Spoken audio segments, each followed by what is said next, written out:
Friends, welcome back to स्वराची दुनिया. स्वराच्या दुनियामध्ये तुमचं सहर्ष स्वागत आहे. आणि आपलं पार्सल आलेलं आहे मस्त फ्लिपकार्टवरनं. चला बघूया काय पार्सल आहे. मामांना अनुभव आहे बरं का, मामांना अनुभव आहे. मामा नक्कीच मामीला त्याचे पैसे देत असेल ब्लाऊजच्या शिलाईचे, त्याच्यामुळे त्यांना माहिती आहे. फ्रेंड्स, वेलकम बॅक टू स्वराची दुनिया. स्वराच्या दुनियामध्ये तुमचं सहर्ष स्वागत आहे.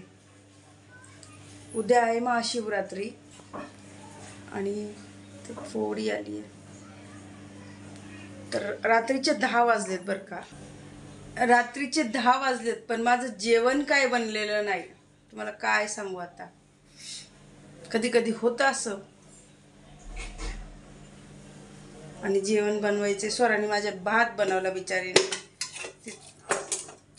आणि मी तिला डाळीसाठी कापायला सांगितले होते, टमॅटो वगैरे तिने कापून ठेवले. मला म्हणजे मी बनवते, मी म्हटलं तू नको बनवू, मी बनवते. अर्धा तास तशीच बसून राहिले. आणि हे काल मी धुतलं होतं, तुम्हाला म्हटलं होतं की सुकेल की नाही, चांगलं होईल की नाही. पण मला असं वाटतं हे सुकल्यावरती आहे ना, एकदम हे होऊन गेलं, आखडून गेलं, चिकट असं चिपकून गेलं. हे बघ ना, हे अगं कुठे गेलं ते, हे मोरपीस. चला आपल्याला बनवून घ्यायची डाळ. भाजी आहे, डाळच बनवायची. सकाळची भाजी आहे. महाशिवरात्री उद्या. स्वरा उद्या काय बनवू? खिचडी. स्वराला पण उपवास आहे बरं का माझ्या महाशिवरात्रीचा. उद्या लवकर उठ स्वरा, माझ्यासोबत चल, आपण मंदिरात जाऊन येऊ मस्त. इथंच जवळच महाशिवरात्रीला जाऊन येऊ. जवळच मंदिर आहे शंकराचं. आणि असं बोलतात की आहे ना, महाशिवरात्रीच्या दिवशी एकदा तरी रामफळ खावं. रामफळ नाही, काय म्हणतात त्याला, ते आठवत नाही मला. कोणतं तरी एक फळ आहे. रामफळ नाही ग, त्याला कोणतं तरी फळ आहे म्हणतात. कोणतं मला आठवत नाही यार. काय रामफळ की कवटाचं, ते काय माहिती, असं रामफळचं असेल. नाव नाही आठवत मला. कमेंटमध्ये सांगा काय नाव आहे ते फळ खावं. पण इथं पुढं भेटत आहे, तिथं गावालाच भेटत आहे. रामफळ नाही म्हणत त्याला बरं का, कवट म्हणतात. कवट पण नाही यार, मला ते नाव नाही आठवत. जाऊ दे. सर काय म्हणतात तुला माहिती आहे पण? स्वराला ते फळच माहिती नसेल तर तिला काय माहिती. शाबू तांदूळ घेऊन आले, सांगस तोपर्यंत मी डाळ बनवून झाली असते. चला डाळ बनवून घेऊया. त्याच्या उपवासाची तयारी चालू आहे. शेंगदाणे मस्त भाजून घेते. सकाळी सकाळी वेळ भेटत नाही मला, मग आताच भाजून घेते. इकडं साबुदाणा देखील भिजत घातलेला आहे.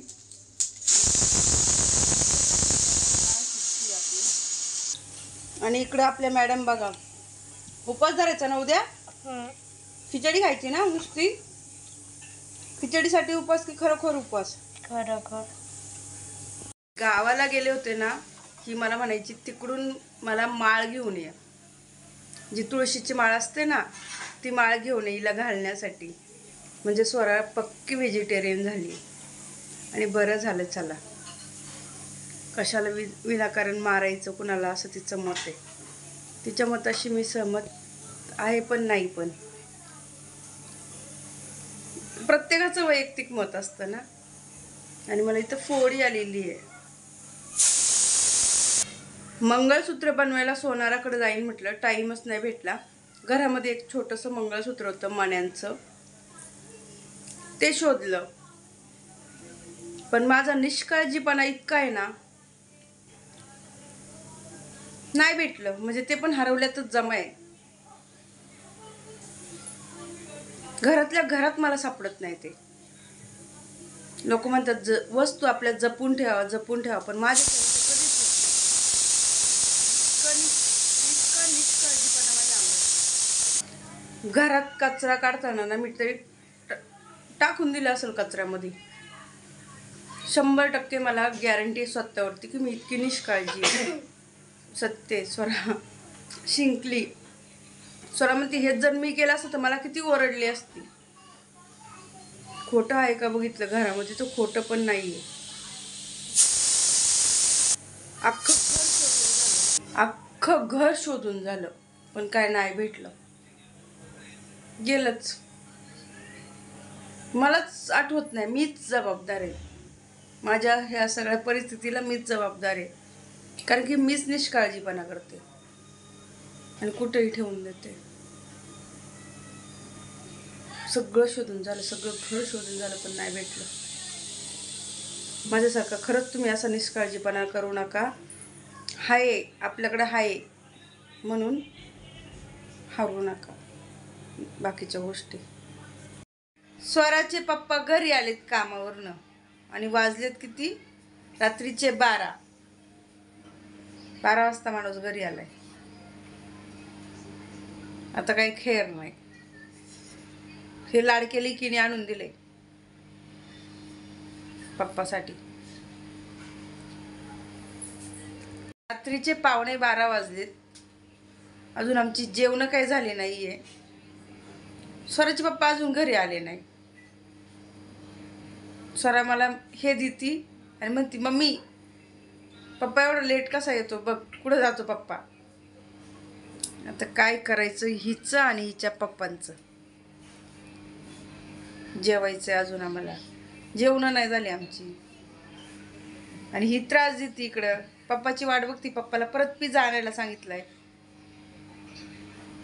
रोज पिझ्झा खायचा असतो हिला आणि हिच्या पप्पाला. झोपायचं नाव नाही घेत. फोन करते त्यांना, या म्हणते तुमच्या लिकीने हे दिलंय माझ्याकडं.